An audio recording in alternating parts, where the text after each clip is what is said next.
Del libro de Proverbios, para que todos juntos lo podamos leer en esta tarde. Es el Proverbio 29, versículo 2, 29 de Proverbios, versículo 2. No sé si los niños van a pasar a la guardería o no, no lo sé. ¿Sí? Vale. Vamos a leer juntos, por favor, este versículo que no es muy conocido, pero que yo creo que nos viene bien para comenzar lo que en esta tarde queremos compartir.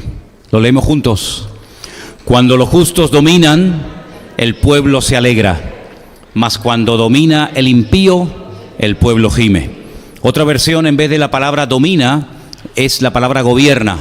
Podríamos también leerlo que cuando los justos gobiernan, el pueblo se alegra, mas cuando gobiernan los impíos, el pueblo gime, el pueblo sufre. Si comenzamos desde el primer libro de la Biblia, casi hasta el final, vamos a ver a muchísimas personas involucradas en lo que hoy en día diríamos la política. Algunos dicen, bueno, la política en la Biblia no aparece. No, aparece en todas partes, aparece en todos sitios, con otras connotaciones, con otros nombres, con otros personajes, otros países, pero la política siempre ha existido y siempre, de alguna manera, para bien o para mal, ha tenido gran influencia en las naciones, en los pueblos, en las gentes. Podríamos hablar del caso de Natán, el famoso profeta Natán, aquel que vivía con David en el palacio en Jerusalén y que fue el responsable de amonestar al rey, nada más y nada menos que al rey David, de su pecado. Y después de un tiempo que David había pecado con Betsabé, la esposa de uno de sus soldados, Urías, la Biblia nos enseña que David fue amonestado por el profeta Natán. Y él amonestó a un rey, a un monarca, a un político, diríamos en cierta manera. Vemos que, por ejemplo, José, que no era un político, pero fue un estadista espectacular, le dio consejos nada más y nada menos que al hombre más poderoso de toda la tierra, al faraón de Egipto. Egipto era un imperio, una potencia militar tremenda. Y cuando él le interpreta los sueños al faraón, una vez que se los ha interpretado y le dice, mira, van a venir años de abundancia, van a venir tiempos de escasez, lo que tienes que hacer es esto, y le da consejos e instrucciones concretas y específicas al faraón de Egipto acerca de lo que tenía que hacer. Y el faraón se somete, el faraón le agradece y dice, ese hombre que me recomiendas eres tú. Vemos a Daniel, nada más y nada menos que en Babilonia, la cuna de toda la brujería, de todo lo diabólico, de toda la idolatría del mundo, y allí está Daniel aconsejando y amonestando a reyes como Nabucodonosor, Belsasar y otros. Vemos en el Nuevo Testamento a Juan el Bautista, casualmente lo leí ayer, diciéndole a Herodes que lo que está haciendo está mal. Y Herodes era el rey, un rey títere, pero al fin y al cabo rey de Israel, puesto por los romanos. Y cuando él le roba, cuando él le quita a su hermano su esposa, el profeta Juan el Bautista le dice, lo que haces no es correcto, no es lícito.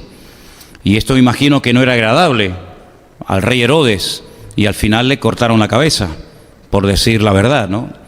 Vemos al mismísimo Señor Jesucristo cuando es preguntado por algunos fariseos y por algunos religiosos de la época acerca del tema de los impuestos y de los tributos y todo esto. Vemos, por ejemplo, en Mateo, capítulo 22, del versículo 15 en adelante, unas palabras muy interesantes que quisiera leerlas en esta noche.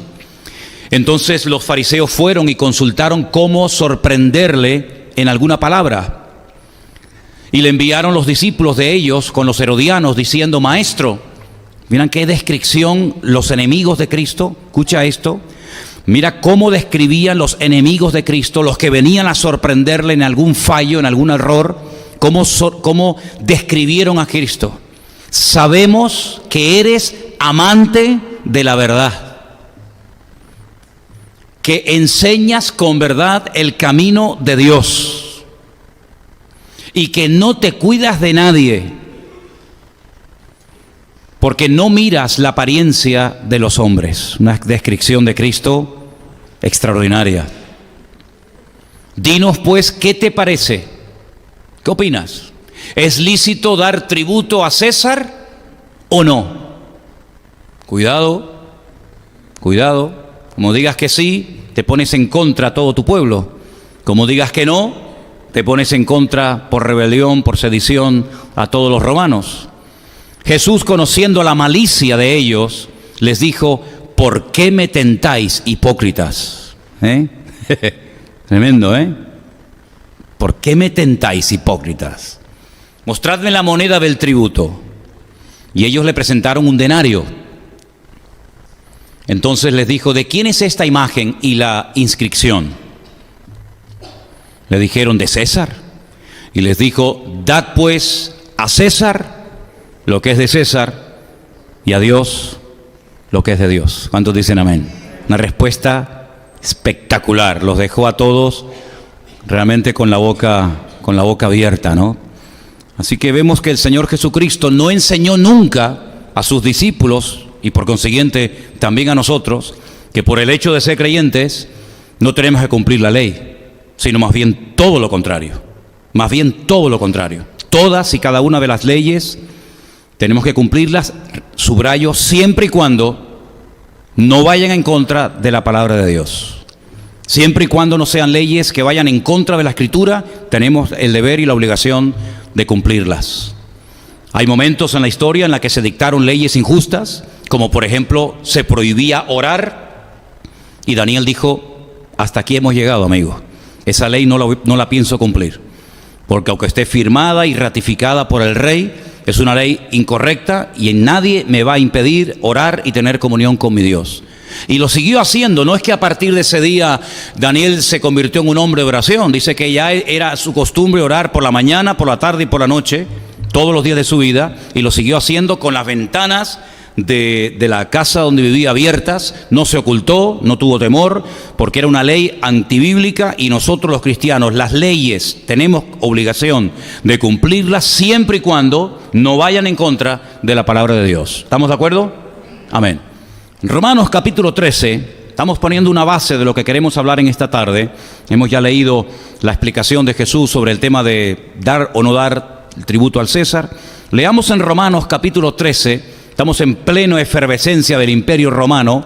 El Imperio Romano lo domina todo: la cultura, el arte, la pintura, la arquitectura, la religión, absolutamente todo ha sido infectado, invadido por el Imperio Romano, y sabemos que los romanos eran idólatras, eran una promiscuidad sexual terrible, agresivos, violentos, despiadados, etcétera, etcétera. Pero en ese fervor, en ese tiempo del Imperio Romano en el que arrasaban y no tenían ningún tipo de escrúpulos ni de reparo con adultos, con jóvenes, con mujeres, con niños, Pablo escribe lo siguiente, Romanos capítulo 13, verso 1.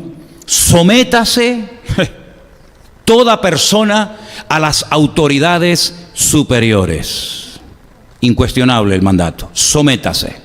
Porque no hay autoridad sino de parte de Dios, y las que hay por Dios han sido establecidas. De modo que quien se opone a la autoridad, a lo establecido por Dios, resiste. Y los que resisten acarrean condenación para sí mismos. Versículo 3. Porque los magistrados no están para infundir temor al que hace el bien, sino al malo.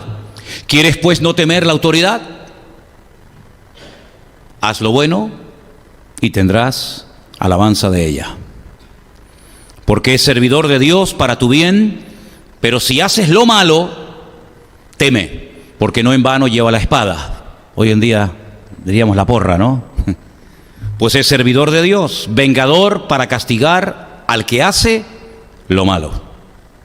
Por lo cual es necesario estarle sujetos, no solamente por razón del castigo, sino también por causa de la conciencia.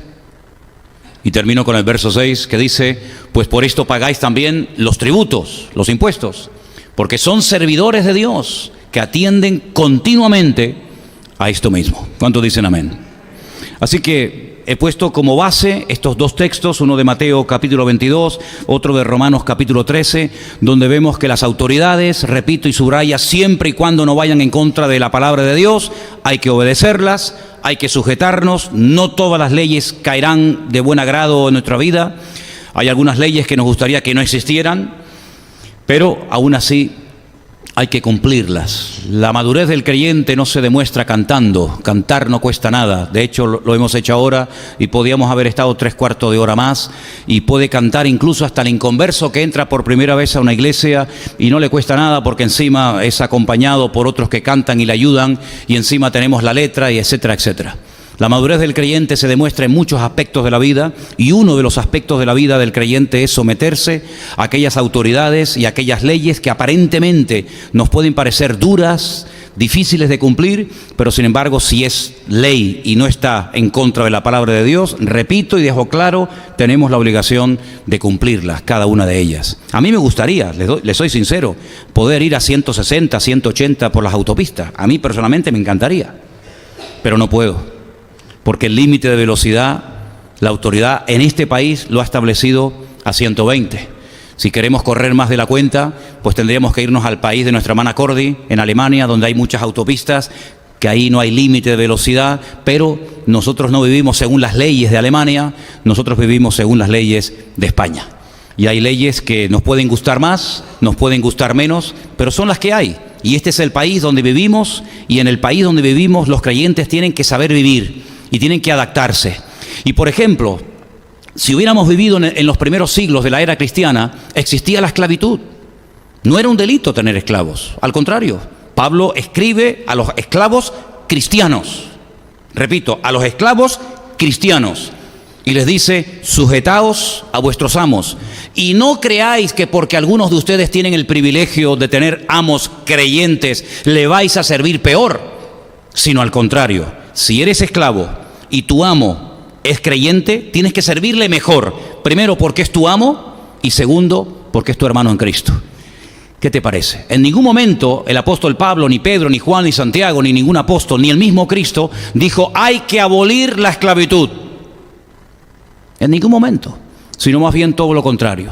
Y cuando Pablo conoce en Roma a un esclavo que se ha fugado de casa de su amo, de Filemón, y lo lleva a los pies de Cristo, no le dice: bueno, pues ahora que eres mi hermano en Cristo, quédate aquí conmigo, borrón y cuenta nueva, sino que escribe una carta preciosa, que la tenemos por cierto aquí en nuestras Biblias, que es la carta de Pablo a Filemón, y le dice: y ahora vete a casa de tu amo y da la cara, no te preocupes, yo voy a interceder por ti. Filemón es mi amigo, Filemón es mi hermano en Cristo, en su casa hay una iglesia que la pastorea Lucas, tú no te preocupes, que yo voy a hacer todo lo posible para que Filemón te reciba. Y ahí empieza un juego de palabras. Sabemos que la palabra onésimo significa útil, pero Pablo dice: que en otro tiempo te fue un inútil, ahora te es útil tanto a ti como a mí. Te pido que lo recibas, que tengas misericordia, que lo recibas como un hermano, no como a un prófugo de la ley, sino como a tu hermano en Cristo. Y si en algo te defraudó, si algo te robó, si algo te hizo daño, pues ponlo a mi cuenta, que yo lo pago. Es decir, vemos que en ningún momento el apóstol Pablo incita a Onésimo a rebelarse en contra de su amo, sino más bien todo lo contrario, a dar la cara y a tratar de solucionar las cosas de la mejor manera.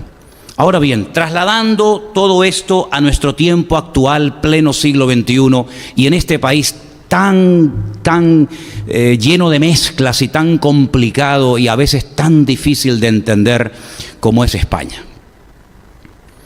Sé que en esta noche hay hermanos que han venido de otros países.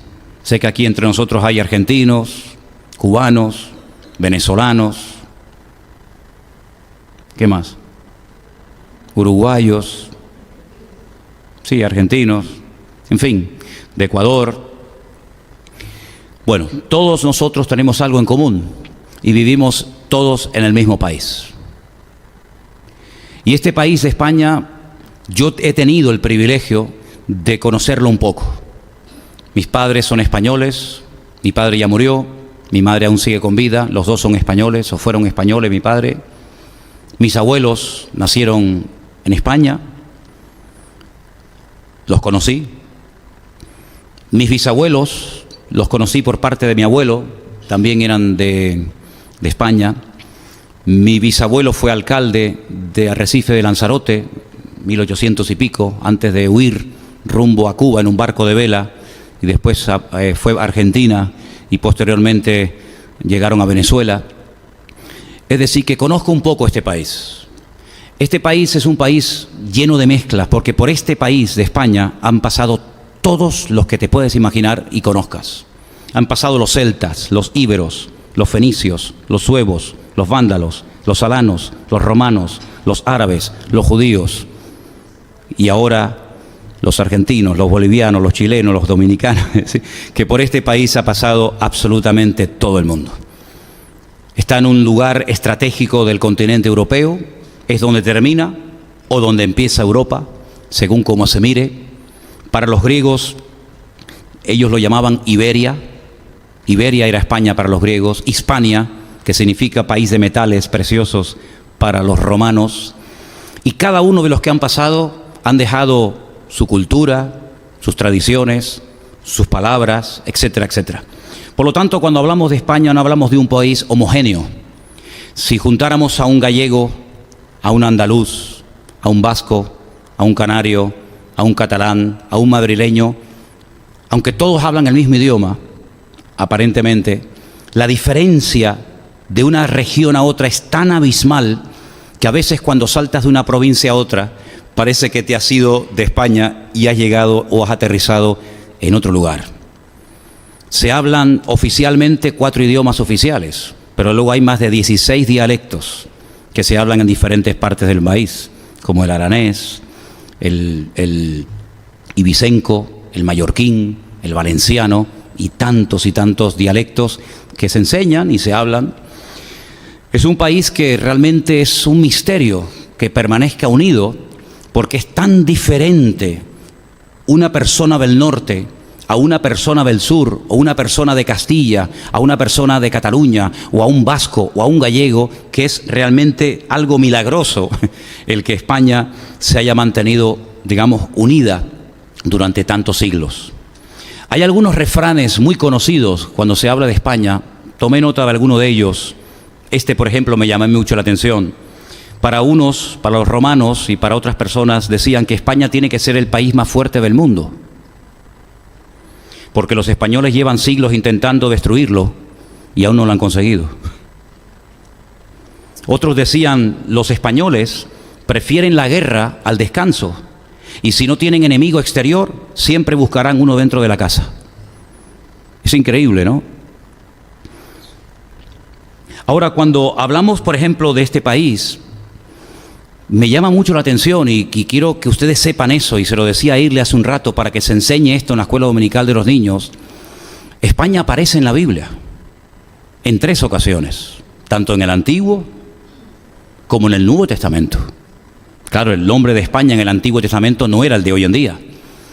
En el libro de Abdías, que es un libro muy pequeñito, que no tiene ni un capítulo, sino son todos versículos, concretamente en el versículo 20 de Abdías dice: y los cautivos de este ejército de los hijos de Israel poseerán lo de los cananeos hasta Sarepta, y los cautivos de Jerusalén que están en Sefarat, ese es el nombre de España en hebreo y en el Antiguo Testamento, Sefarat, los españoles son los sefardíes. En Sefarat poseerán las ciudades del Negev, del desierto del sur de Israel. Así que España aparece con su nombre primitivo, su nombre bíblico, como es Sefarat en el Antiguo Testamento. Y en el Nuevo Testamento, concretamente en la carta del apóstol Pablo, en el capítulo 15, aparece en 2 ocasiones el nombre España. Y quiero leerlos. Me imagino que muchos lo sabrán, otros tal vez no. Romanos 15, 24. Cuando vaya a España, palabras de Pablo, iré a vosotros, porque espero veros al pasar y ser encaminado allá por vosotros, una vez que haya gozado con vosotros. Y el versículo 28, mas ahora voy a Jerusalén, el 28, ahora voy a Jerusalén para ministrar a los santos. Así que cuando haya concluido esto y les haya entregado este fruto, pasaré entre vosotros rumbo a España. En 3 ocasiones, 2 veces en romano y una vez en el Antiguo Testamento, aparece el nombre de España. De aquí salió un señor que algunos dicen que era español, otros dicen que era genovés, otros dicen que era judío, otros dicen que era portugués, y la verdad es que la historia aún no se ha terminado de poner de acuerdo. Lo que sí todo el mundo sabe es que Cristóbal Colón era un asiduo lector de la palabra de Dios. Era un hombre que leía la Biblia, era un hombre que creía que tenía una misión en esta vida, y él es el que se atreve a ir a Fernando y a Isabel, los reyes católicos, a pedirle financiación para ir por las Indias, pero por una ruta mucho más corta, porque él consideraba, por el diario de Cristóbal Colón que se encuentra en el Archivo de Indias en la ciudad de Sevilla, que la tierra no era plana, como se decía hasta entonces, sino que la tierra era redonda. Y Cristóbal Colón salió rumbo a América, paró aquí en las Islas Canarias, estuvo en la isla de Las Palmas, estuvo también en la isla de La Gomera, donde tuvo una especie de romance con la condesa de Peraza, etcétera, etcétera. Y bueno, no vamos a entrar en esos detalles, pero este fue el último puerto que tocó Cristóbal Colón antes de ir a América. Y salió del puerto de Palos, que como bien saben ustedes, está en el sur de España, concretamente en la provincia de Huelva. Fue en este país donde un sacerdote, nacido en un pueblecito de la provincia de Badajoz, un pueblo que hoy en día solamente tiene 1.300 habitantes. Si hoy en día tiene 1.300 habitantes, imagínense en aquellos tiempos, pueblo de Montolín. Ahí nació un cura llamado Casidoro de Reina, un hombre que se jugó la vida primero repartiendo el Nuevo Testamento, que ya estaba traducido, y salía por las calles a repartir el Nuevo Testamento que habían traducido otras personas y que murieron quemados en la hoguera. Casidoro de Reina, que fue un sacerdote cartujano en un monasterio de Sevilla, este hombre, motivado por el deseo de que el español pudiera tener la Biblia en su propio idioma, jugándose la vida, viaja a Alemania, viaja a Suiza y definitivamente traduce la Biblia, que hoy en día la pueden leer más de 577 millones de seres humanos que hablan el idioma que yo estoy hablando en esta noche. 577 millones de seres humanos pueden leer la Biblia en castellano, en español, gracias a este hombre que nació en un pueblo tan pequeño que hoy en día tiene, como acabo de decir, solamente 1.367 habitantes, Montolín, en la provincia de Badajoz. Pero no todo ha sido bonito, no todo ha sido romántico, no todo ha sido precioso. Este es el país que inventó el Tribunal del Santo Oficio, que empezó nada más y nada menos que en 1478, pleno siglo XV, y se terminó definitivamente en 1834, siglo XIX, la famosa Santa Inquisición. Es interesante que cuando firmaban y sentenciaban a la gente a la muerte, a la hoguera, a la crucifixión o como fuera, ponían un sello, y en el sello había una inscripción que decía «Surge Domine et judica causam tuam», y significa «Álzate, oh Dios, al defender tu causa». Salmo 73, versículo 74. Cientos, tal vez miles de personas murieron quemadas, torturadas por el delito de ser cristianos, aunque también ya aprovecharon para hacer una purga y limpiar España de brujas y de enemigos del rey, etcétera, etcétera. Así que no todo siempre ha sido bonito, pero cuento todo esto porque yo creo que la historia marca a los pueblos. Hay tradiciones, hay costumbres, hay palabras, hay canciones, hay folclore, hay muchas cosas que vienen de la antigüedad, y todo eso es necesario saberlo y conocerlo para que entendamos por qué ese refrán que se dijo hace muchos años, Spain is different, es la pura realidad. España es un país muy diferente. No sé cuántos de ustedes conocen lo que llamamos nosotros la península, pero es realmente un país lleno de mezclas. Lo que comen, lo que cantan, cómo vive la gente en el País Vasco es completamente diferente a cómo vive un andaluz de Sevilla. O te vas, por ejemplo, a Cataluña, que nunca fue un reino independiente, siempre formó parte del Reino de Aragón. Esa es la pura realidad. Cómo vive un catalán, cómo piensa un catalán, qué canta un catalán, cómo vive, cómo come, cómo actúa frente a la vida, y lo comparas, por ejemplo, con un extremeño y no tiene absolutamente nada que ver. O por ejemplo, un canario con un gallego con un madrileño con uno de Cuenca. ¿Sí? Son como países dentro del mismo país. Ahora, poder llevar a este país a los pies de Cristo no ha sido tarea imposible, porque hubieron momentos en la historia en los que miles de personas abrazaron la reforma que se estaba produciendo en el corazón de Europa a través de aquellos grandes hombres de Dios que se utilizó en su momento el Señor de ellos, aunque no eran personas perfectas, ni mucho menos, pues no ha sido tarea fácil. En España ha habido mártires, en España ha habido gente que ha dado su vida por la causa del Evangelio, pero no hablo del siglo XIV, del siglo XV o del siglo XVI. Hablo de épocas mucho más tempranas y cercanas a nosotros, donde era un delito salir a la calle a predicar el Evangelio, donde había personas que eran expulsadas de trabajos o no los aceptaban simplemente. Y Elena podría contar experiencias personales de cómo no le dieron un trabajo en un momento determinado porque dijo que era una cristiana evangélica, o en algunas ocasiones cuando yo era mucho más joven y salía, por ejemplo, por las calles a predicar en el puerto de la Cruz, en la Plaza del Charco, nos llevaban detenidos a comisaría por el delito de predicar el Evangelio al aire libre, o nos confiscaban las Biblias o los folletos que repartíamos en la playa de las Canteras hace años atrás, porque estaba totalmente prohibido y no se podía. Ahora bien, nosotros tenemos a la vuelta de la esquina, concretamente el día domingo, algo que yo he considerado en esta ocasión más que nunca, algo muy importante, y creo mi deber hablar acerca de lo que se nos va a presentar el próximo domingo a millones de españoles que tendrán la oportunidad y la libertad de poder elegir, de poder votar y decidir en cierto sentido su destino. Comenzábamos el culto con un proverbio que yo quiero que lo volvamos a poner otra vez y que lo tengamos muy, pero que muy presente. Porque la Biblia nos dice que debemos de orar, ahora lo vamos a leer, por las autoridades, someternos a las autoridades, por supuesto, pero tengan en cuenta lo que dice Proverbios, y esto es sabiduría por escrito del rey Salomón. El rey Salomón era un monarca tremendamente poderoso, era un rey, dominaba todo el territorio de Israel, y él escribió, y él dijo que cuando los justos gobiernan, hay alegría en el pueblo. Pero también dijo en ese mismo proverbio que cuando los impíos, los enemigos de Dios, los enemigos de la palabra de Dios, gobiernan y ejercen autoridad y dominan, el pueblo gime, el pueblo sufre y el pueblo realmente lo pasa mal. En este país, en este momento, hay partidos políticos que odian a Dios. Y uno dice, ¿cómo puede ser eso? En este país hay partidos que odian la Biblia. En este país hay partidos que han sido capaces de blasfemar y de permitir procesiones donde el sacrilegio estaba al orden del día. Y en este país hay personas, políticos, con autoridad, porque se las dio el pueblo, que son totalmente anticristo, totalmente anticristiano, y todo eso es un abanico de cosas.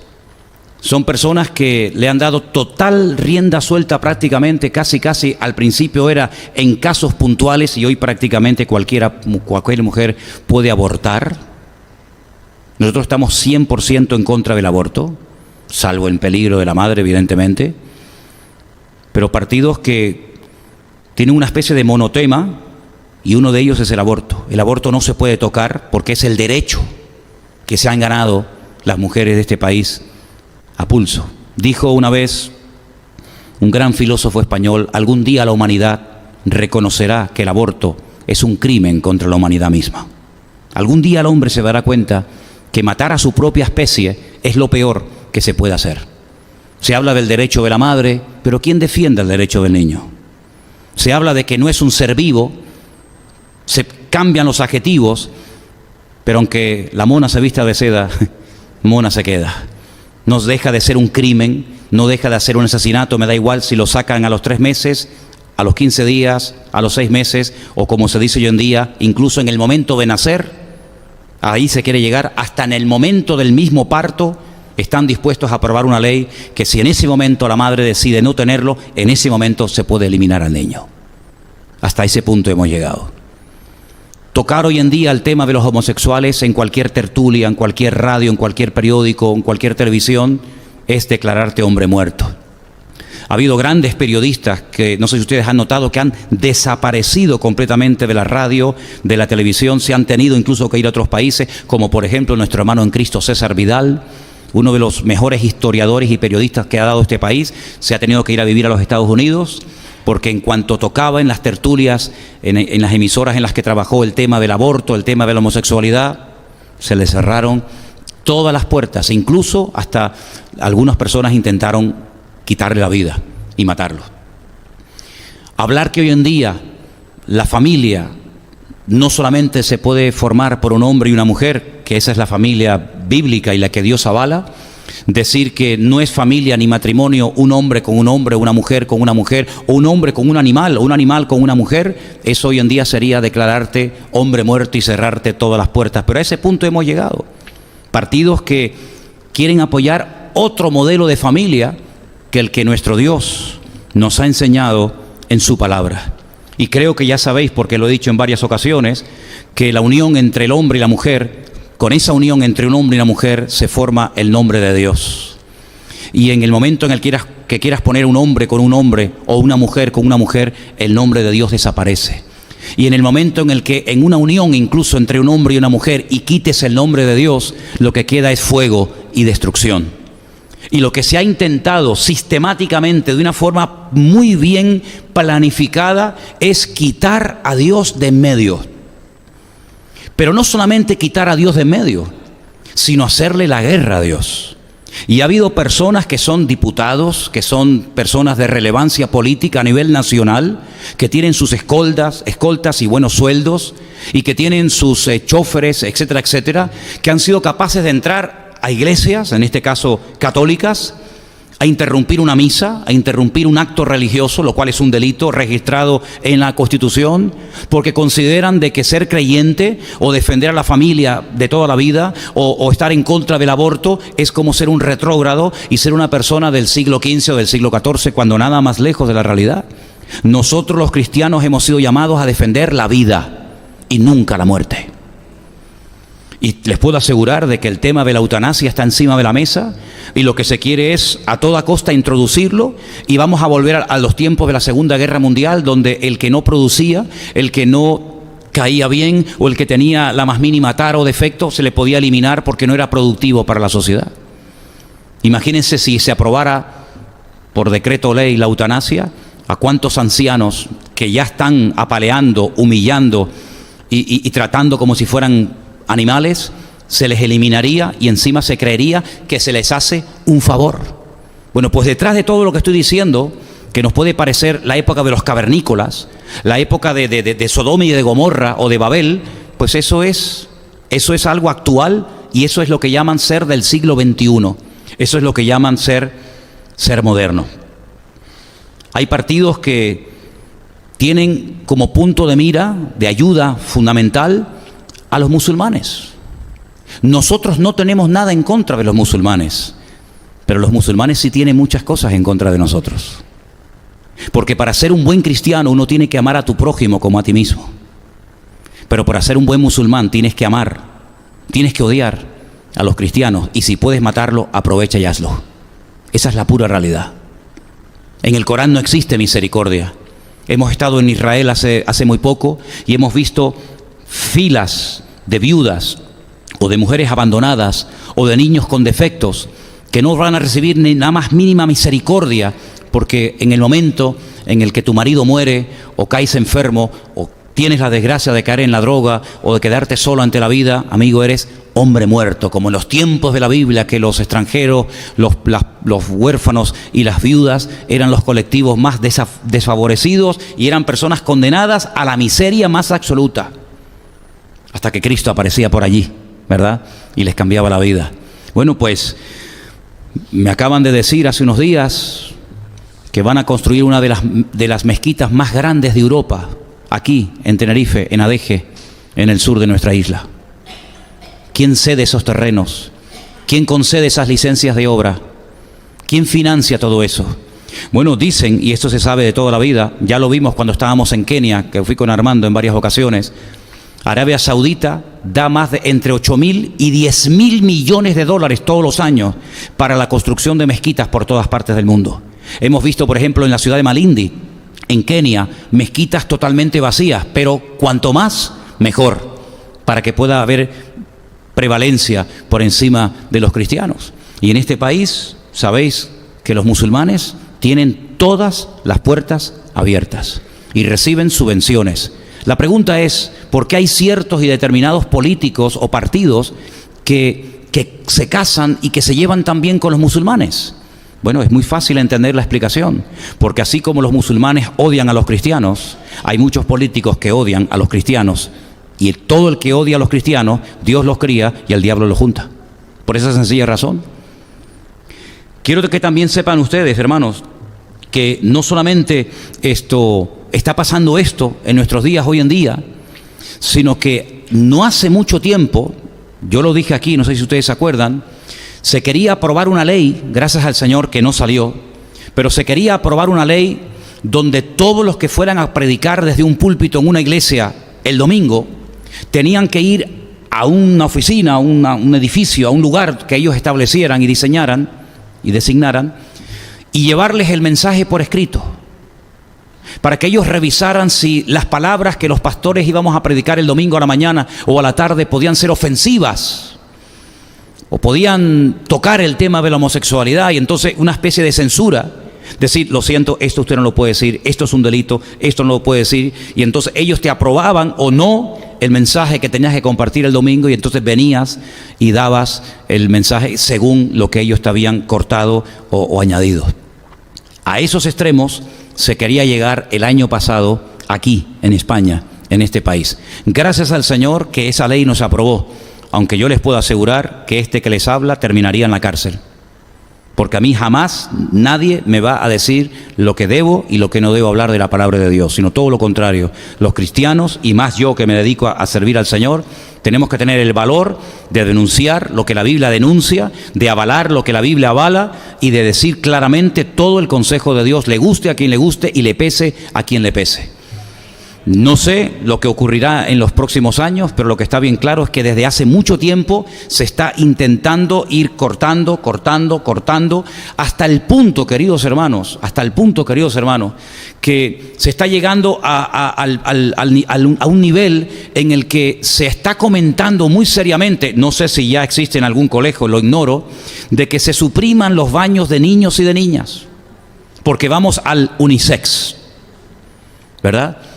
Ya hay un montón de cosas unisex. Ya cuando pasas por una peluquería, ya es peluquería unisex. Ya hay ropa unisex, ya hay gimnasios unisex, y iglesias unisex, etcétera, etcétera, ¿no? Pero la Biblia hace una gran diferencia. Si yo fuera mujer, a mí me ofendería que me quisieran comparar con un hombre. Si yo fuera hombre, que lo soy, me ofendería que me quisieran igualar a una mujer.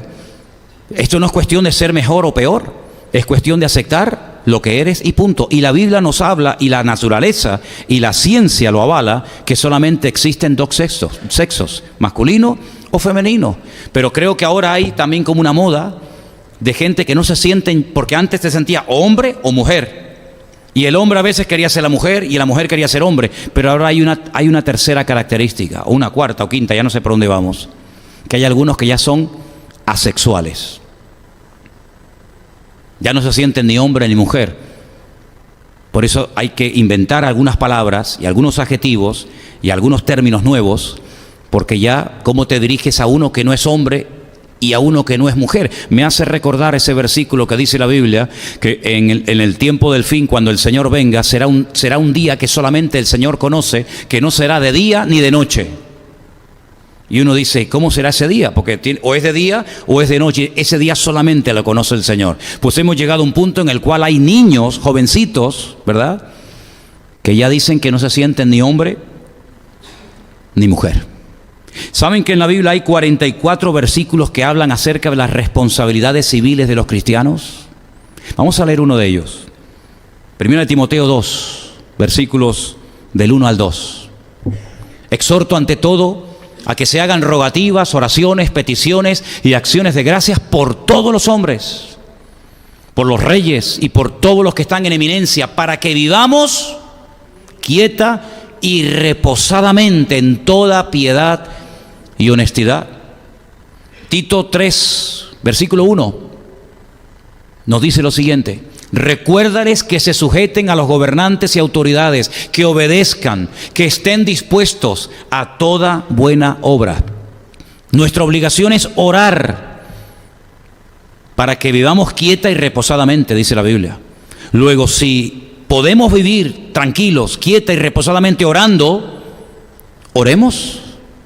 Oremos entonces, porque con nuestras oraciones podemos cambiar muchas cosas, no solamente en el mundo espiritual, que ya lo hemos visto, sino que con nuestras oraciones podemos también cambiar muchas cosas que nos van a afectar a todos a partir de la próxima semana.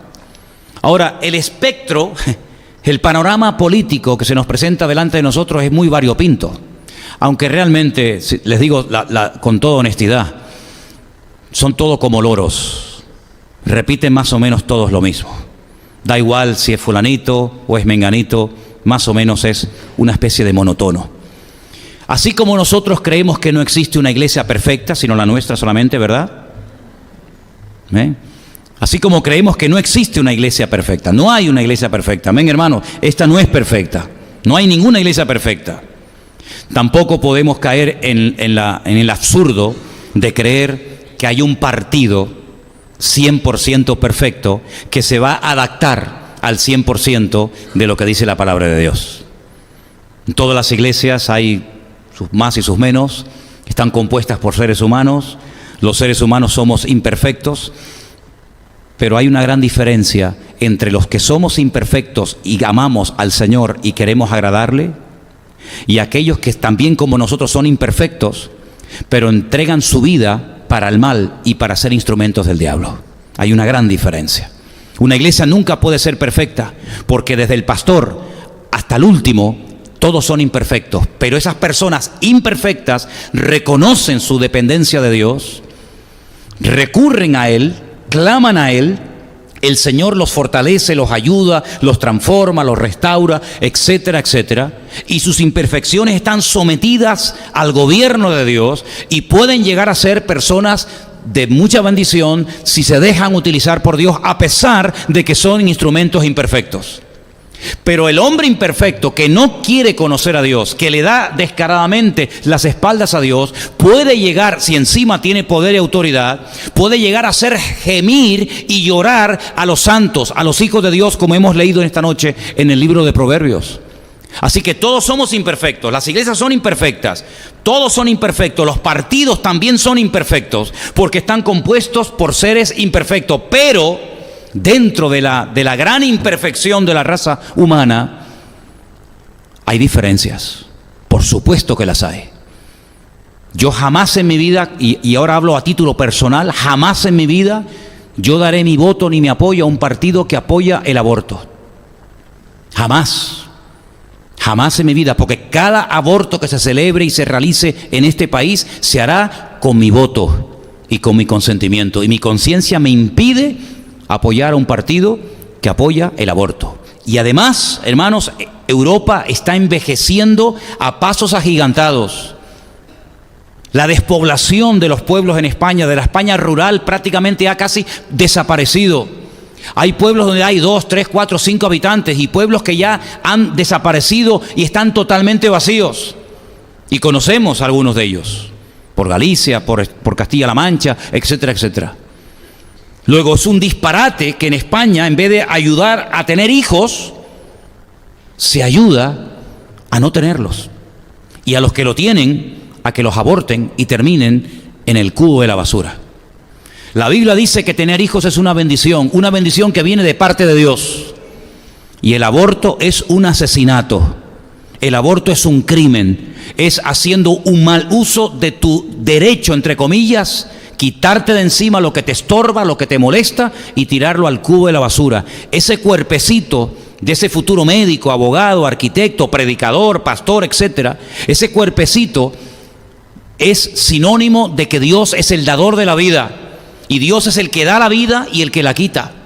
Y cuando una persona tiene más facilidades para abortar que para parir y criar a sus hijos, eso es un disparate, y yo nunca en mi vida apoyaré a un partido que apoye la muerte de los niños pequeños. Me da igual si tienen 13 días, 15 días, 6 meses, 1 año o 9 meses, me da exactamente igual. Dentro de todo el espectro político hay partidos que apoyan los matrimonios de homosexuales. Y si yo doy mi voto a un partido que apoya el matrimonio, que no es matrimonio de homosexuales o de lesbianas, cada acto de esos que se realice se hará con el voto que yo en su momento le di. Por lo tanto, creo que lo importante es, dentro de lo que se nos ofrece, dentro de lo que hay, buscar lo que más se ajusta, lo que más se asemeja, lo que más respeta los mínimos de valores y de principios fundamentales, como por ejemplo el principio de la vida. Yo quiero apoyar a un partido que defienda la vida y no la muerte. Y yo quiero apoyar a un partido que nos defienda a nosotros y no tanto a los que saltan una valla insultando, gritando, maldiciendo a las autoridades, como por ejemplo la policía. Y yo doy muchas gracias a Dios por la policía, porque cuando hemos tenido algún problema, entre comillas, con alguna persona que ha venido al culto a perturbar, ¿a quién hemos recurrido? ¿A quién hemos llamado? A la policía. Y la policía ha venido y ha ayudado a solucionar el problema que no teníamos por qué solucionarlo nosotros, pero gracias a las autoridades puestas por Dios se han solucionado el problema. Y no es la primera vez ni la última que cuando veo a policías yo me acerco a ellos y le digo: soy fulanito de tal, pastor del Centro Evangélico Vida Nueva de la calle Garcilaso La Vega número 13, le doy las gracias por el trabajo que estáis haciendo, estamos orgullosos de ustedes. Y no me avergüenza al decirlo, sino todo lo contrario. ¿Qué quieren que les diga? Y yo quiero sinceramente que todos y cada uno de nosotros afinemos nuestra conciencia, porque el domingo millones de personas iremos a votar. Y en conciencia tenemos que decir: Señor, yo voy a apoyar lo antibíblico, yo voy a apoyar lo que se ríe y se mofa de ti, yo voy a apoyar personas que apoyan la muerte en vez de la vida. Todas esas cosas tenemos que ponerlas delante de Dios y orar y decir: Señor, ayúdanos a no equivocarnos, a no apoyar lo incorrecto, a no apoyar lo que no es bíblico. Mire, Juan el Bautista podía haberse callado la boca. ¿A ti qué te importa si Herodes se está acostando con su cuñada? Déjalo a él, tú cállate, tú predica el Evangelio. No, pero es que el Evangelio no solamente es predicar y hablar de Cristo.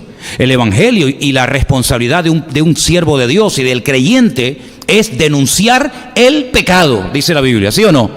Juan el Bautista podía haberle dicho: bueno, total, a mí qué más me da, miro para otra parte. No. Y cuando Herodes, el rey de Israel, le dijo a Cristo que quería hablar con él y conocerlo personalmente, Cristo podía haber dicho: qué maravilla, el rey me nos quiere visitar, vamos, hoy por lo menos comeremos calentito. El Señor Jesucristo dijo: id y decirle a esa zorra, que me imagino que no le habrá sentado nada bien, el que le dijera: Jesús, el hombre más famoso del país, el hombre más amado y odiado al mismo tiempo de Israel, que le dijera en su cara al rey de Israel o a los mensajeros del rey de Israel, Herodes, decirle a esa zorra que yo estoy haciendo el trabajo, estoy haciendo la obra de mi padre y que no la voy a interrumpir por ir a atender sus caprichos y sus tonterías. Y lo denunció y lo llamó zorra. Imagínense que nosotros utilizáramos esos calificativos para dirigirnos a las autoridades hoy en día. Sería tremenda, ¿verdad?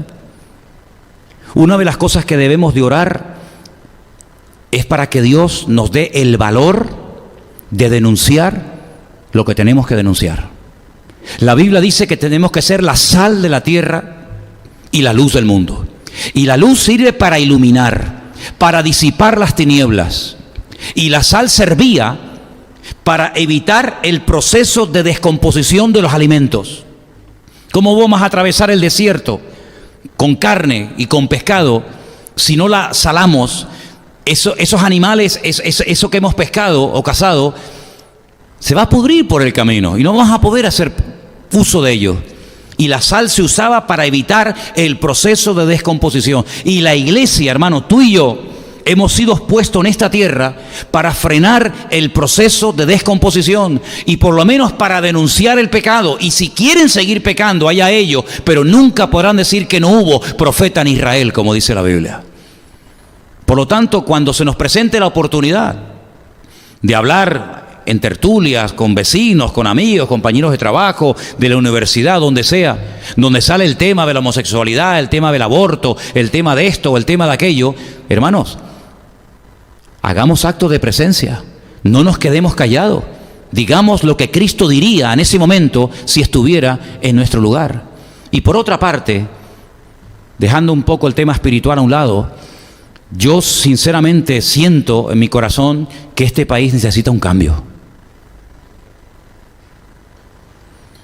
Yo le hablaba el otro día con Chantal, la hija de nuestra hermana Miguelina, y me decía algo que a lo mejor algunos de ustedes pueden decir, no, pero si a mí también me pasaba lo mismo. Ella me dijo que en su país, en la República Dominicana, cada mañana antes de entrar a clase, se cantaba el himno nacional y se levantaba la bandera. Y nos llamaba la atención y lo veían como lo más normal del mundo. No quiero ni imaginarme lo que le harían a una persona del público en la famosa Super Bowl, cuando se van a enfrentar los dos equipos finalistas, ¿no? En esa competición de rugby americano, donde cantan el himno americano y levantan la bandera. No quiero ni pensar lo que le harían a una persona por quemar la bandera norteamericana de las barras y de las estrellas y por insultar y gritar al himno norteamericano. Yo creo que cualquier norteamericano, sea demócrata o sea republicano, lo machacaría en aquel momento. No sé cómo era en Cuba, si se cantaba el himno y se levantaba la bandera, o en Venezuela. Yo aún me acuerdo de Gloria al bravo pueblo, que todo aquello. Venezuela podrá estar hecha a pedazos y podrás estar a favor de uno o en contra de otro, pero que al venezolano no le toquen su bandera y que al venezolano no le toquen su himno, porque esa bandera y ese himno representa la esencia de un pueblo.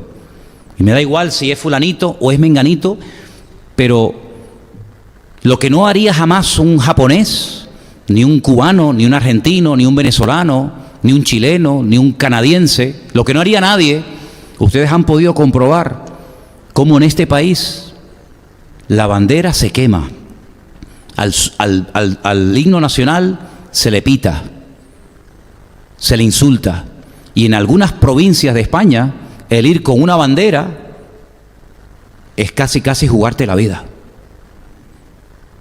Y yo, por ejemplo, he estado en unas cuantas iglesias en Estados Unidos predicando.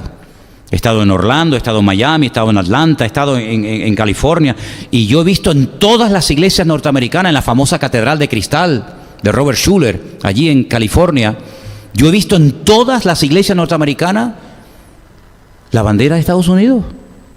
Y nadie se alarma, nadie se asusta, porque representa al país que amas y que quieres evangelizar. ¿O no queremos evangelizar España? Yo doy gloria a Dios por cada uno de los que han venido de otros países que están con nosotros. Para nosotros eso es un gozo, porque además no es nada nuevo. Ya Dios nos lo dijo cuando teníamos la plataforma en aquel lugar. Una noche el Señor me dio una palabra profética que la di hace casi 20 años, cuando éramos 6 allí en ese rincón y que entrábamos por lo que hoy en día es el Rastro. Y teníamos toda la iglesia llena de paneles y de cortinas, porque había tanto eco aquí adentro que era prácticamente imposible predicar y entendernos. Y yo dije ahí, cuando estábamos en ese rinconcito, 6 o 8 personas, que esta iglesia se llenaría de extranjeros y de gente herida. Y en aquel momento no había nadie que entrara dentro de esa clasificación. Y el Señor comenzó a sorprendernos. Incluso llegamos a tener en el Puerto de la Cruz la Fiesta de las Naciones, donde vino Antena 3 y donde vinieron las radios y donde vinieron las televisiones en el Día de las Naciones, porque llegamos a tener un montón de hermanos de diferentes países entre nosotros. Y para nosotros es un privilegio el tener hermanos de Colombia, de Venezuela, de Argentina, chileno, cubano, etcétera. Es un gozo. Pero seamos sinceros, lo que nosotros debemos de orar y pedirle al Señor es que se convierta gente de aquí. Porque la mayoría del latino que viene ya viene evangelizado o convertido y busca solo la iglesia. Y no es tan complicado que hermanos latinos como ustedes vengan a esta congregación o a otra. Pero lo que es complicado y lo que debe ser nuestra meta es orar para que se conviertan canarios. Y se convierta el de la tienda y el del supermercado y el de la ferretería y el vecino de arriba. Y debemos de orar para que se convierta gente de aquí. Amén, hermanos. Pero ¿cómo los vamos a alcanzar si no los amas? ¿Cómo vas a evangelizar a una persona de un país del cual estás todo el día hablando basura y quejándote por todo lo que hace y por todo lo que es? España tiene muchos defectos, no nos cabe la menor duda. A mí me han operado 4 veces. 4 veces he estado en la mesa de un quirófano y yo no he pagado ni un centavo. Me operé en Sevilla, me operé en Burgos y me operé 2 veces en Tenerife. Y yo doy gracias a Dios, porque yo no tuve que llevarme las sábanas, ni las toallas, ni las curitas. las tiritas.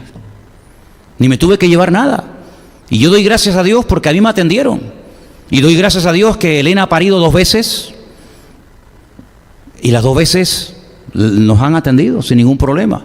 ¿Que hay una lista de espera? Claro, faltaría más. Faltaría más que no haya una lista de espera. Pero en Estados Unidos, si no tienes un seguro privado, te mueres como un perro. Y si el seguro que tienes contratado no cubre toda la asistencia sanitaria, te cogen y te ponen en la puerta de la calle. Porque alguien me dijo en Estados Unidos que lo más caro en Estados Unidos es nacer y morir. Ay, amigo, y aquí, gracias al Señor, nuestra seguridad social, vamos a decir que es gratis, ¿no? Aunque la pagamos entre todos. Yo uso un spray cuando me dan ataques de asma que vale 75 euros. Y cuando lo voy a pagar, creo que me cobran 50 céntimos o algo así. Para mí eso es un privilegio. Si yo tuviera que comprar ese spray cada vez que me da un ataque de asma, imagínense ustedes. Gracias a Dios que me dan, como dicen aquello, de Pascuas a Ramos, ¿no? Pero yo doy gloria a Dios por eso. Y yo doy gloria a Dios de que nosotros hemos podido estar en este local 18 años y nunca se ha metido nadie con nosotros. Y podemos predicar con total libertad y salir a la plaza de la esquina a repartir folletos. ¿Y saben qué? Una noche estábamos Anderson y yo hablando en la puerta de la iglesia y pasó una pareja de venezolanos recién llegados. Y eran como las 11 y pico de la noche, estaban todo el rato mirando para todos lados. Y Anderson le dijo, miren, escuchen una cosa, relájense. Dice, no, es que mira, digo, relájense. Aquí no va a pasar nada. Aquí no va a pasar nada. Y nunca me olvidaré cuando fui a buscar a unos hermanos que vivieron con nosotros en casa un tiempo, unos hermanos de Argentina, que cuando entré con el coche a la puerta de la iglesia, él se bajó corriendo y empezó a cerrar toda la puerta. Y le digo, oye, ¿qué te pasa? Dice, no, es que se nos pueden colar. Digo, ¿quién? Las ratas, las cucarachas, lo único. Y nuestra iglesia del Puerto de la Cruz, que no vive nadie, gracias al Señor, nunca hemos tenido ningún problema. Y no hay reja, ni sirena, ni alarma, ni perro, ni vallas electrificadas. Y todo eso es un motivo para dar gracias al Señor. Y algunos de ustedes, en momentos puntuales, han recibido alguna paga. Pequeña, insignificante, más o menos, pero la has recibido. Pero cuando estuvimos en Bolivia, en Santa Cruz de la Sierra, en Bolivia, conocíamos a muchas personas que no tenían recursos para la medicina, para la operación. Es decir, España es un país con muchos defectos, sin lugar a dudas, por supuesto. Pero yo doy gracias a Dios por vivir en este momento, en este lugar. Y creo que un cristiano nunca debe de criticar el país en el cual vive. Y más si te está dando de comer. Cuando nosotros fuimos a vivir a Argentina, a mí me gustaba, yo me enamoré hasta del nombre Argentina. Fuimos en el año 90, enero del 90. No, perdón, agosto del año en agosto del 90. Y cuando llegamos a Argentina, el mate, yo tomaba litros de mate, que para mí no sabía nada, pero yo quería ser un argentino más. Y nos invitaban a las 11:30 de la noche los argentinos a hacer un asado y decíamos, pero ¿cómo no vamos a comer un atracón de carne a las 11:30 de la noche? Pero era la costumbre, porque los argentinos, yo siempre he dicho que no duermen. Los argentinos no duermen, los argentinos duermen media hora y al día siguiente se levanta y va a trabajar. Y nos gustaba todo de Argentina, todo. La carne, el folclore, la comida, la gente, el acento, todo nos gustaba. Y pudimos viajar por Catamarca, por La Rioja, por Mendoza, por Bariloche, por Buenos Aires, por Córdoba. Y todo nos gustaba y jamás en mi vida se me puede decir que cuestioné o critiqué a los argentinos. Y además, para más inri, hasta mi yerno es argentino. De lo cual estoy muy contento. Porque mi hija pequeñita, que fue argentina, que años más tarde se enamoró de un argentino, tiene narices, ¿eh? Es que se cierra el círculo, ¿verdad? Y cuando estábamos allí nos llamaba la atención que los argentinos presumían del clima que tenían o que tienen. Y se nos acercaban y nos decían, aquí, nosotros, esto es lo mejor del mundo. Aquí tenemos los 4 climas. Tenemos primavera, tenemos verano, otoño, invierno. Y nos echábamos a reír. Porque decíamos, nosotros vivimos en una isla así que ni se ve en el mapa. Y tenemos en el mismo día los 4 climas. Te vas al Teide y estás allí muerto de frío. Hace poco nos pasó, nos fuimos Elena y yo con la moto a Vilaflor, dicen que es uno de los pueblos más altos de España, un frío, con nuestra mochilita, unos bocadillos, un termito, nos fuimos allí a a la montaña y estábamos ahí muertos de frío. Digo, mi madre, qué frío hace aquí. Bajamos, nos fuimos a Bades y vimos a todo el mundo bañándose en la playa. Y te vas hasta Coronte, donde vive Priscila, que vive en lo que es Ucrania, Siberia, siempre lloviendo, siempre niebla, todo el mundo hecho polvo, ¿eh? Y después te vas a otro sitio, un viento. Mi suegra llegó a decir un día, nunca me olvidaré, Esperanza, es que aquí cambia el clima de una calle a otra. ¿Es verdad? Te vas a la calle de Mercadona, sol perfecto, los niños jugando en el Parque Don Quijote. Te vienes aquí un viento que el que tenga peluquín te lo tiene que amarrar con chicle porque se te vuela. Estás en la acera de enfrente y Dios, qué calor. Estás para acá, uy, qué frío, no hace un frío más cosa. Y aquel me hablaba de los 4 climas. Digo, pues si esto es nada y aquí tenemos los 4 climas. Como se come aquí, no se come. Presumían de todo, presumían del clima, presumían de la comida. Y nosotros, hermanos, todo lo cuestionamos, todo lo criticamos. Qué diferentes somos, ¿verdad? ¿Cuándo vamos a comenzar a darle gracias a Dios por vivir en un lugar donde hay algo que no se puede comprar con dinero y es tranquilidad? Gloria a Dios, vivir con tranquilidad, ¿verdad? El poder estar aquí en la iglesia sin miedo a que te asalten, que la pistola, hermano, eso es una bendición de Dios, ¿verdad? Y a mí me gustaría que este fin de semana, cuando vayamos por la mañana o por la tarde, bueno, por la tarde hay culto para que lo sepan, me gustaría que le pidiéramos al Señor que nos diera sabiduría para votar por alguien que ame la vida, por alguien que crea en Dios. Yo quiero de verdad tener un presidente del país que diga, yo creo en Dios, porque hay algunos que le das como hasta vergüenza decir, no, yo creo en Dios, y te miran como, ¿y de dónde salió el astronauta este, no? El extraterrestre. No es ningún delito creer en Dios, al contrario, es un privilegio el poder decir, yo tengo fe. Y llevo a mis hijos a una iglesia donde le enseñan principios y respeto y educación y lo llevo a la escuela dominical. Y que no nos vean como bichos raros. Y que cuando hablemos de matrimonio, pues que sea algo normal, porque el matrimonio es algo normal y no es algo anormal. Amén, hermanos. Así que me gustaría que en esta tarde oráramos al Señor, porque yo creo que ha llegado el momento de ser valientes, ¿sabes? No sé si ustedes se han dado cuenta, pero tú puedes, por ejemplo, hablar de lo que quieras en este país, de lo que quieras. Pero en el momento en el que te salgas de la línea que ellos han establecido, automáticamente, amigo, eres hombre muerto, ¿verdad? Puedes criticar a quien quieras, hablar de lo que quieras, pero como digas algo de estos colectivos que son capaces de parar ciudades enteras, que están todo el rato pidiendo y demandando cada vez más. Pues a mí no me gustaría que España fuera invadida por mezquitas musulmanas, ¿qué quieres que te diga? No me gustaría. A mí me gustaría que España fuera invadida por iglesias cristianas que predican el Evangelio y que nos dieran facilidades a nosotros los pastores. Sinceramente me gustaría eso.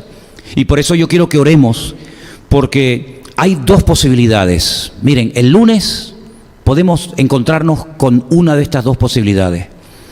O Dios permite, por la razón que Él quiera, que venga un tiempo de sacudida a la iglesia, un tiempo de vara, que Él lo puede permitir, como lo está permitiendo en otros países para llevar a su población de rodillas, o puede permitir un tiempo de alivio para la iglesia del Señor.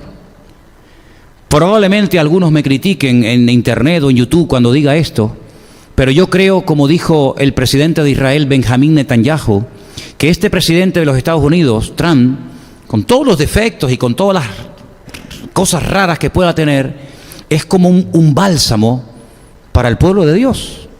Y que nadie toque a los cristianos en este momento en Estados Unidos porque es hombre muerto, ¿eh? Y me parece bien que se defienda a los cristianos. No sé cuánto durará esto, no lo sé.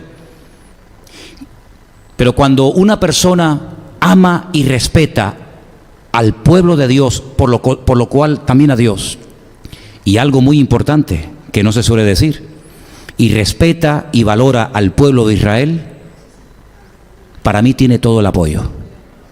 Me da igual que esa persona tenga sus defectos como yo tengo los míos, pero cuando una persona respeta la Biblia, respeta la creencia en Dios, respeta la familia, es pro vida y no pro muerte, y encima habla bien del pueblo de Israel, ¿Yo qué quieren que les diga, hermano? A mí me da paz, aunque cometerán sus errores, como todos los seres humanos cometerán sus errores, porque por eso somos seres humanos, ¿verdad?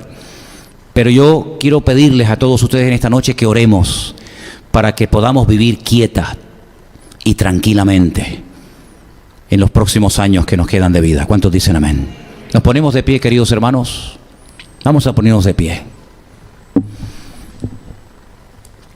Y tengo algo aquí apuntado, lo puedo enseñar a los que quieran, para que vean que no me estoy inventando nada ahora, ni improvisando.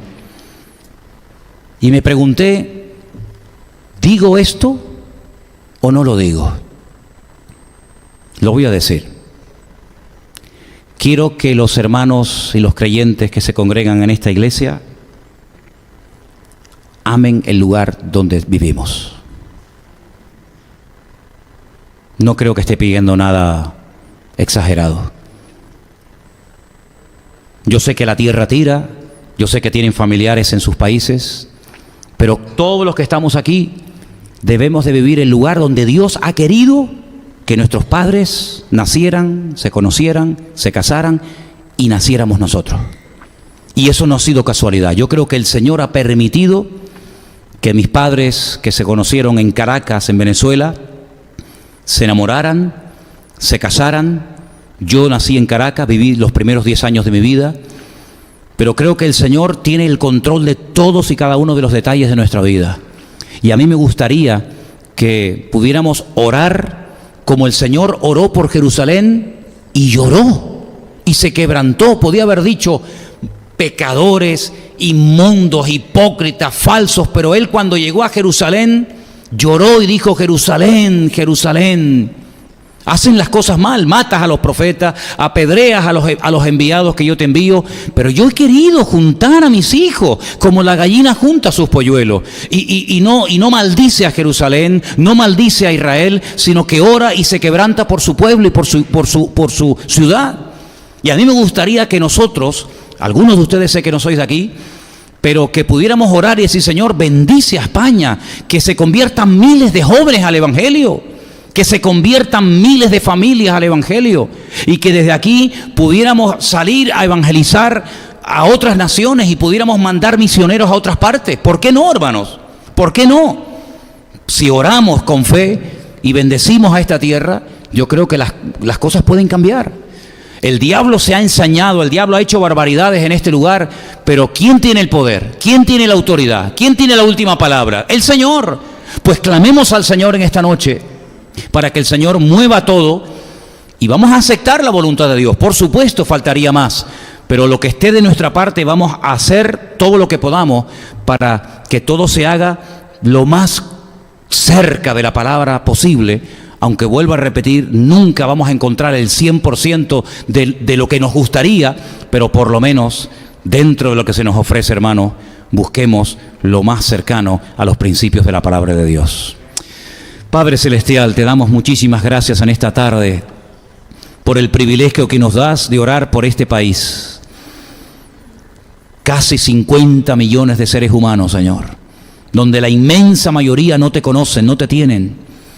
Un país de religión, un país de libertinaje, un país de tantas locuras, donde vienen millones de personas de todo el mundo a hacer lo que no se atreven a hacer en sus países, Señor.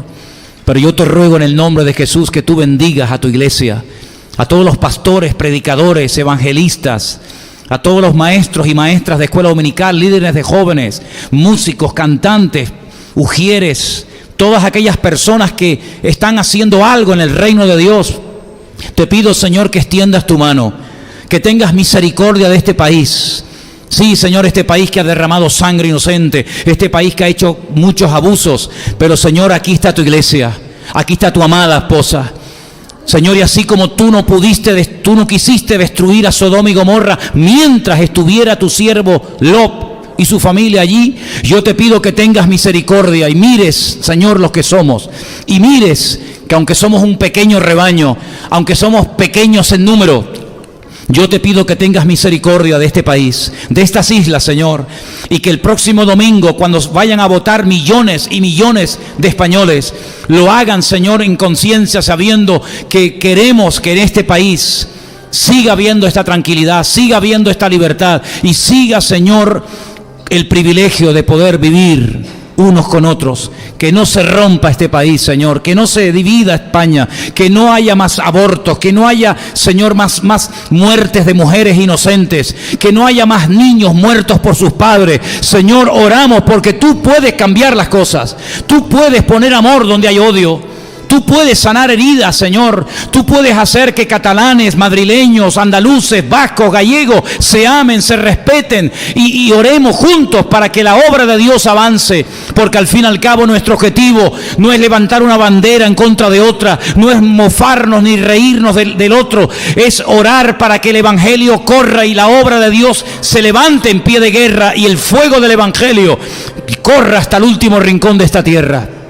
Padre, aviva tu obra, que todos los creyentes que te amamos, que leemos tu palabra, que escudriñamos a diario las Sagradas Escrituras, vayamos el domingo a votar, Señor, sabiendo que en este lugar es donde tú de momento nos has puesto. Y es aquí donde tenemos que marcar una diferencia. Y es aquí donde nuestra vida tiene que ser efectiva. No es el tiempo ahora de otro lugar, es el tiempo aquí y ahora. Señor, algunos hemos nacido fuera de este país, pero es aquí donde tú nos tienes ahora. Y por este país oramos y pedimos que hagas algo que deje a todo el mundo con la boca abierta. Señor, recuerdo cuando orábamos para que ETA dejara de matar, Señor, y vimos cómo la ETA se disolvió y cómo los asesinatos se terminaron.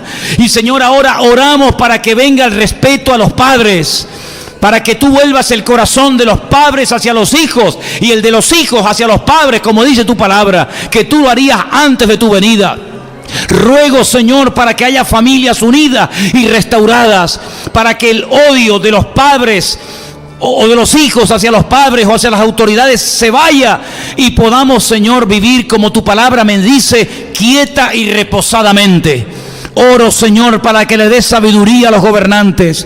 Oro, Señor, por las Fuerzas Armadas. Oro por el Rey de España. Oro por el futuro presidente de esta nación. Señor, en el nombre de Jesús, que se deje asesorar, que se rodee de gente sabia, de gente que ame tu palabra, de gente que predique el Evangelio sin cortapisas, sin miedo, sin temor. Señor, en el nombre de Jesús, queremos que impidas al diablo que siga reinando y campando a sus anchas. Reprendemos todo espíritu territorial, todo espíritu inmundo, toda potestad diabólica que quiere romper, que quiere matar, que quiere destruir. Señor, trae una revolución, trae un avivamiento a España, Señor. Despierta a España en el nombre de Jesús, que se pueda levantar y caminar en victoria, en santidad. Señor, que reconozca que solamente Cristo, que solamente la palabra de Dios puede traer libertad a los oprimidos y vista a los ciegos. Señor, aviva tu obra, aviva las iglesias en Canarias, aviva tu obra en Cataluña, aviva tu obra en toda la península, entre las Islas Baleares, en Ceuta y Melilla. Aviva tu obra, Señor, en el nombre de Jesús. Levanta jóvenes llenos de pasión y de fuego por las almas perdidas. Aviva las obras, Señor, en los seminarios, en los centros de rehabilitación, las radios, las emisoras cristianas que difunden tu palabra de noche y de día, 24 horas al día. Aviva tu obra, Señor, y pon amor y pasión por las ciudades donde vivimos. Que los veamos como ovejas sin pastor, que los veamos, Señor, como gente necesitada, perdida y descarriada, pero que a través del buen pastor de las ovejas te conocerán a ti, Señor. Y gracias, porque yo sé que en esta congregación hay personas que están orando por este país, que están orando para que las cosas cambien. Y oramos con fe, no nos vamos a resignar, no nos vamos a acomodar, sino vamos a levantarnos en pie de guerra y denunciar el pecado, el aborto, la homosexualidad, la muerte. Reprendemos toda obra de muerte que el diablo ha querido infiltrar en los colegios, en los niños, en las universidades. Pido, Señor, para que las familias se unen y vuelva ese respeto, Señor, que hace años había y que se ha perdido.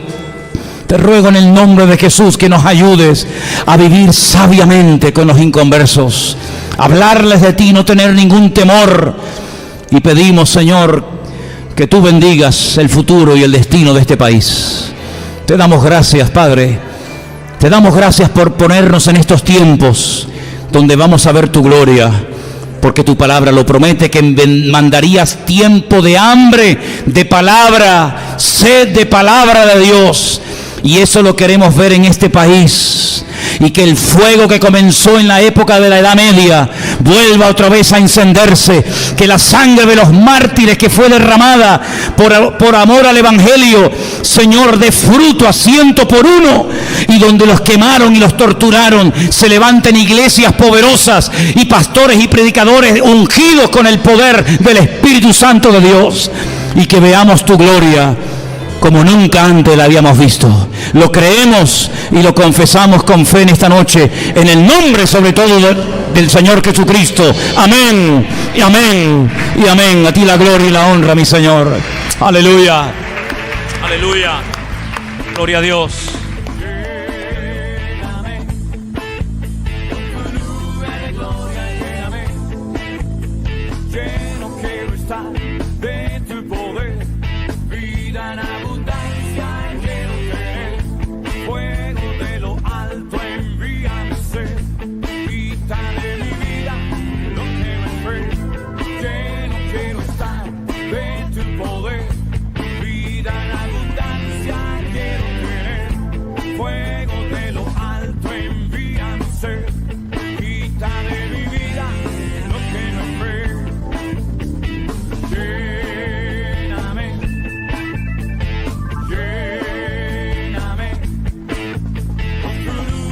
Gloria, lléname.